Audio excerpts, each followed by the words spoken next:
विटा शहरात स्वतःचं घर घ्यायचं आहे, स्वतःचा व्यवसाय करायचा आहे, मग विचार कसला करताय? विटा कराड हायवे लगत विवेकानंद नगर बसस्टॉप समोर साकारते विट्यातील सर्वात मोठे शॉपिंग कॉम्प्लेक्स, ज्यामध्ये असतील 45 शॉप्स, 15 ऑफिसेस आणि तब्बल 42 फ्लॅट्स, तेही स्वतंत्र पार्किंगसह. मुंबई पुण्यासारखे जीवन जगताना आपण अनुभवाल वॉकिंग ट्रॅक, मंदिर, गार्डन, जिम, स्विमिंग पूल, 24 तास सतर्क सिक्युरिटी, CCTV कॅमेरे, बेसमेंट पार्किंग व अन्य बऱ्याच सोयीसुविधा. चला तर मग आजच आपले बुकिंग निश्चित करा. आमचा पत्ता डायमंड आर्केड, कराड रोड, विटा. संपर्क राजू पाटील किर्दत 93 222 68 103 व हनुमंत किर्दत 930 983 94 77.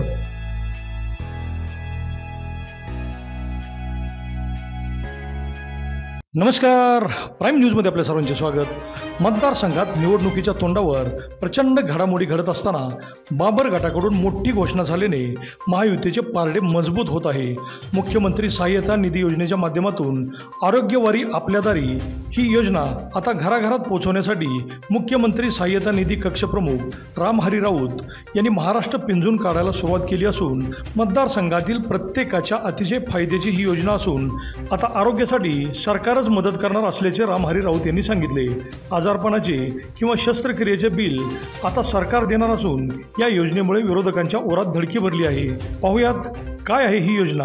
आपल्याला ठाऊक आहे की आपल्या राज्याचे लोकप्रिय आणि संवेदनशील मुख्यमंत्री सन्माननीय एकनाथजी शिंदे साहेब, त्याचबरोबर मुख्यमंत्री महोदयांचे विशेष कार्य अधिकारी आणि मुख्यमंत्री सहायता निधीचे कक्षप्रमुख श्रीयुत मंगेश चिवटे सर यांच्या मार्गदर्शनाखाली आपण एका उपक्रमाचे आयोजन केलेले आहे, ज्या उपक्रमाचं नाव आहे आरोग्यवारी आपल्या दारी.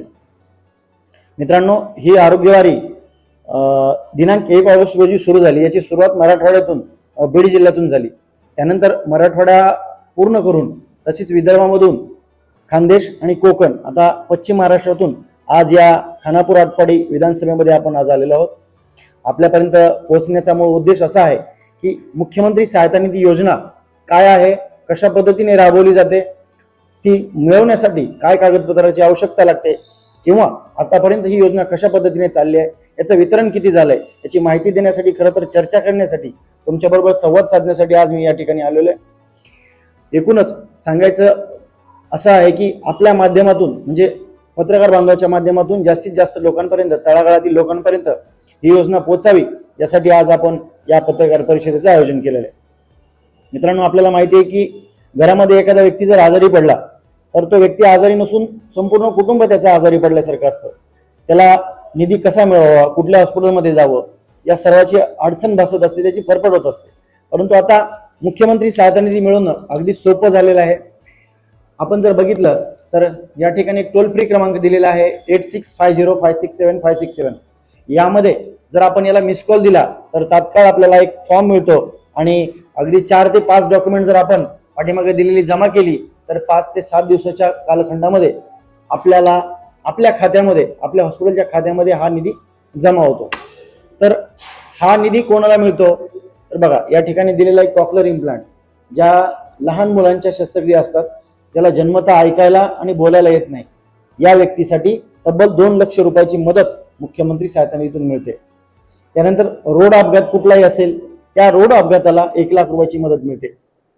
कुठलंही प्रत्यारोपण असेल, म्हणजे किडनी, लिव्हर, या दोन्ही प्रत्यारोपणाला तब्बल 2 लाख रुपयाची या ठिकाणी प्रत्येकी मदत मिळते. दुसरं असं की आपल्या घरामध्ये वयोवृद्ध व्यक्ती असतात. कोरोनानंतर काही वयोवृद्ध व्यक्तींना सोडून 40-50 मध्ये जी लोक आहेत त्यांना सुद्धा खोब्याच्या बॉलचे प्रत्यारोपणाचे बरेच प्रॉब्लेम झालेत. तर अशा व्यक्तींना सुद्धा आपण 1 लाख रुपयाची मदत करतो. एकूणच सांगायचा उद्देश असेल की लहान बालक असेल, प्रीमॅच्युअर बेबी असेल, वयोवृद्ध व्यक्ती असतील, अपघात रुग्ण असतील, brain tumour, cancer, liver transplant, या सगळ्या रुग्णांसाठी आपण तब्बल त्या ठिकाणी 1 आणि 2 लाख रुपयाची मदत करत असतो. आता मुद्दा असा आहे की योजना चालू आहे, सगळं चालू आहे, तर आता मला सगळ्यात महत्वाची मदत हवी आहे ती तुमच्या लोकांची. कारण आपल्या माध्यमातून ही योजना तळागाळात लोकांपर्यंत पोहोचणार आहे. आपल्या मित्राला, आपल्या बांधवाला याची मदत मुख्यमंत्री सहायता निधीची होणार आहे, ज्यामध्ये तुमचा महत्वाचा वाटा आहे. आपल्या मार्फत हे तळागाळामधील लोकांपर्यंत जाणार आहे. आता महत्वाचं मला सांगायचं की आतापर्यंत संपूर्ण राज्यभरामध्ये मुख्यमंत्री सहायता निधीचं वितरण 340 कोटी रुपयांचं वितरण संपूर्ण राज्यभर झालेलं आहे. त्यातील 13 कोटीचं वितरण हे सांगली जिल्ह्याला झालेलं आहे आणि 1,20,00,000 आपल्या खानापूर आटपाडी विधानसभेला याचं वितरण झालेलं आहे. यामध्ये त्या विधानसभेमध्ये सर्वात मोलाचं आणि महत्वाचं काम आपल्या आमदार महोदयांनी देखील केलं आहे आणि आता सुहास भैया देखील करत आहेत. त्यांच्या कार्यालयातून एकही दिवस असा जात नाही की फोन येत नाही या पेशंटसाठी किंवा काय. त्यांचा सतत पाठपुरावा त्या कार्यालयामध्ये असतो. अशी लिस्टच त्यांनी बनवून ठेवलेली आहे.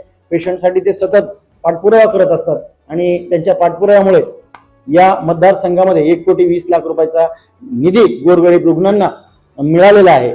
तर मला आवर्जून कौतुक करावं असं वाटतं की रुग्णांसाठी आपण एवढी तळमळ करत असतो, धावपळ करत असतो. तर आता सांगायचा उद्देश असा आहे की ही यात्रा सगळीकडे फिरून आता इथपर्यंत आली आहे. तर आपल्याला एक विनंती की आपल्या दैनिकामध्ये आपण हा टोल फ्री क्रमांक द्यावा, जेणेकरून आता आपल्याला कुठल्याही मंत्रालयात जायची गरज नाही. आपल्या घर बसल्या मोबाईलवर तुम्ही हा फॉर्म भरू शकता आणि निधी मिळवू शकता.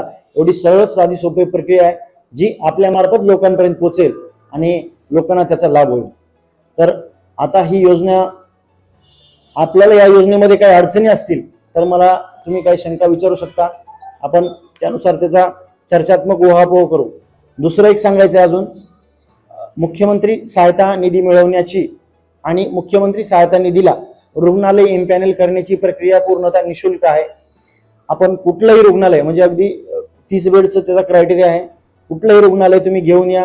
त्या ठिकाणी 8 ते 10 दिवसामध्ये रुग्णालय त्या हॉस्पिटलच्या लिस्टमध्ये म्हणजे इम्पॅनल होण्याची प्रक्रियामध्ये समाविष्ट होण्याचं त्याला कुठलाही व्यवहार केला जात नाही, काही नाही. हे सगळं निशुल्क आहे. आपण बघितलं सुद्धा, स्टँडीवर लिहिलेलं आहे.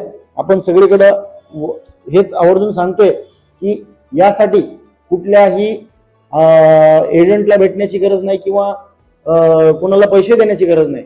तुम्हाला स्वतःला सहज सोप्या पद्धतीने हा निधी मिळू शकतो. तर पुन्हा मी एकदा रिपीट करतो, आपल्या संपूर्ण राज्यभरामध्ये 340 कोटीचं वितरण गोरगरीब रुग्णांना झालेलं आहे. त्यातील 13 कोटी आपल्या जिल्ह्याला मिळालेले आहेत. 40,000 रुग्णांचे प्राण वाचलेले आहेत आणि 1,20,00,000 रुपयाची मदत आपल्या मतदारसंघात झाली.